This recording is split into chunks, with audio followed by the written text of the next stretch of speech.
අපි දන්නවා හලෝ මම ජෙසූල් ඊළඟාවත් සෝෆා කුෂන් වැඩපොළ. ඉතින් අපි දන්නවා අද යන දේශපාලන තත්ත්වයේ දැන් රජීපත් වෙලා අවුරුද්දක් ඉවරයි.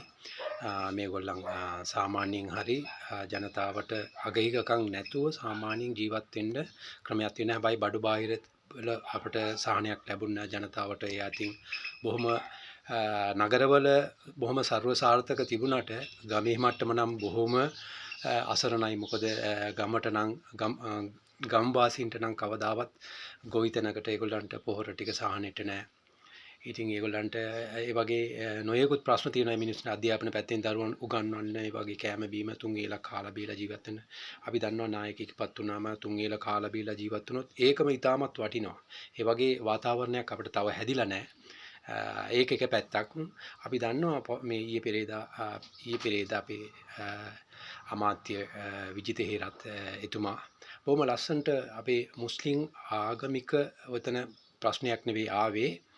එයා වෘත්තිමය පැත්තෙන් සාමාන්‍ය හෙදියාවන්ට ඕනම කෙනෙකුට ගිහිල්ලා තමන්ගේ රැකියාවේ තමන්ගේ සුදුසු පරිදි ඒගොල්ලන්ගේ ඇඳුම් පැළඳුම් ඒ විදිහට ඒගොල්ලන් ඇඳගෙන ඒගොල්ලන්ගේ සංස්කෘතිය අනුව තමන්ගේ දේවල් කරගන්න පුළුවන් කියලා මේ පොඩි සුළු දෙයක් එයා ප්‍රකාශ කරා. මේක ඉතින් මුළුමහත් ලාංකික ප්‍රජාතන්ත්‍ර උරුමකාර ජනතාවගේ අයිතිය. හැමෝටම අයිතිය.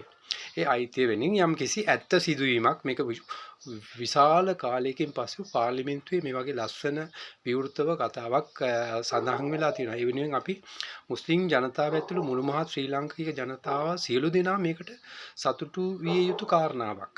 ඉතින් මේක ඉතින් පුදුමයක් නෙවෙයි. මේකට සමහරු ඔය කකුල් අල්ලලා අදින කට්ටියක් ඉන්නවා.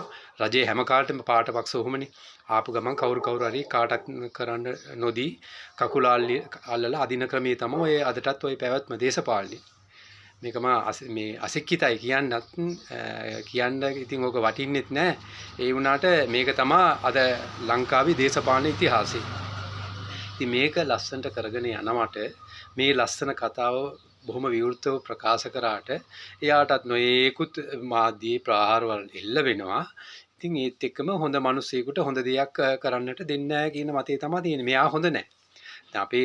අපේ අනිකුත් ආගමික සංස්කෘතික නායකයන්ට ඔයගෙන දන්වලා එකාට එක එහෙන් මෙහෙන් මේ ප්‍රෙෂර් එක දීලා මේ වෙනුවෙන් මේක කරන්න අසාධාරණයක් කියන මේ අසාධාරණයක් විදිහට ඕක මේ තවත් ඔය ස්වාමීන් වහන්සේලා ඇතුළේ ඒගොල්ලන්ටත් මේ ගැන දැනුවත් කරලා ඒක ප්‍රකාශ කරනවා. ඒක මේක මහා කැත වැඩක් නේ.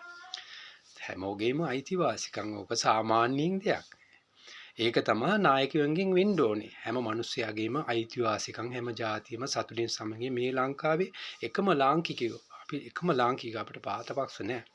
ඊටත් වඩා උතුම් දෙයක් තමයි අපි එකම ලාංකිකය කියලා අත්වල බැඳගෙන ලස්සන්ට ජීවත් වෙන ලස්සන මඟ පෙන්වීමක් උතන කියලා දුන්නේ. ඉතින් ඕකට නොයේකුත් දේවල් ඔය ප්‍රකාශ කරාට මම නම් ඒකට විරුද්ධයි. මොකද මෙහෙම මොකක් හරි කමන්න රජයක් කරන්න දීගෙන යන්න මිනිස්සෙකුට කරන්න දෙන්න. දැන් මේගොල්ලෝ හොරබොරු වංචාවෙන් නැතුව ගමනක් යනවා. මේක දැන් කකුල අල්ලලා අදින වැඩක් උතන කරන්නේ. දේශපාලනට ඕකනේ ගහන මේ දේශපාලන ගුඬු. ඉතින් කාට හරි මොකක් හරි දෙයක් ප්‍රකාශ කරලා එතන ඕවා මේ ඔය යන හොඳ ගමන විනාශ කරලා දානවා.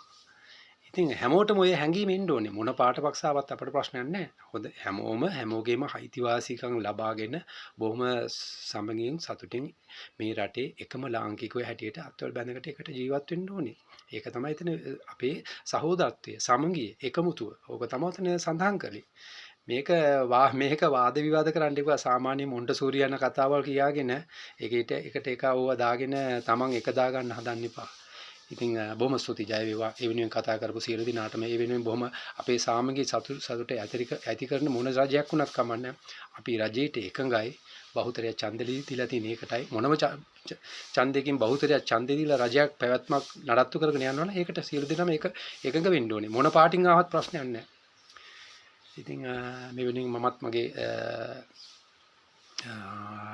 ස්තුතිය මේ අවස්ථාවේ පුද කරන්න ඕනේ සියලු මෙම මැඩ පවත්වාගෙන රජයටත් ඇතුළු ඒ වගේ විජිත හේරත් එම අමාත්‍යවරයාට බොහොම ස්තුතිය ප්‍රකාශ කරන්න ඕනේ. ඕනම ජාතියකට මේ ලකේ ලාංකිකයන් ඕනම ලංකාවේ ඉපදුණු ප්‍රජාතන්ත්‍ර උරුමකාර ජනතාව ඕනම කෙනෙකුට සතුටින් සමගින් ඕනම විදිහේ ලස්සනට ජීවත් වෙන්න පුළුවන්. We are the Sri Lankans. බොහොම ස්තුතියි, ජය වේවා.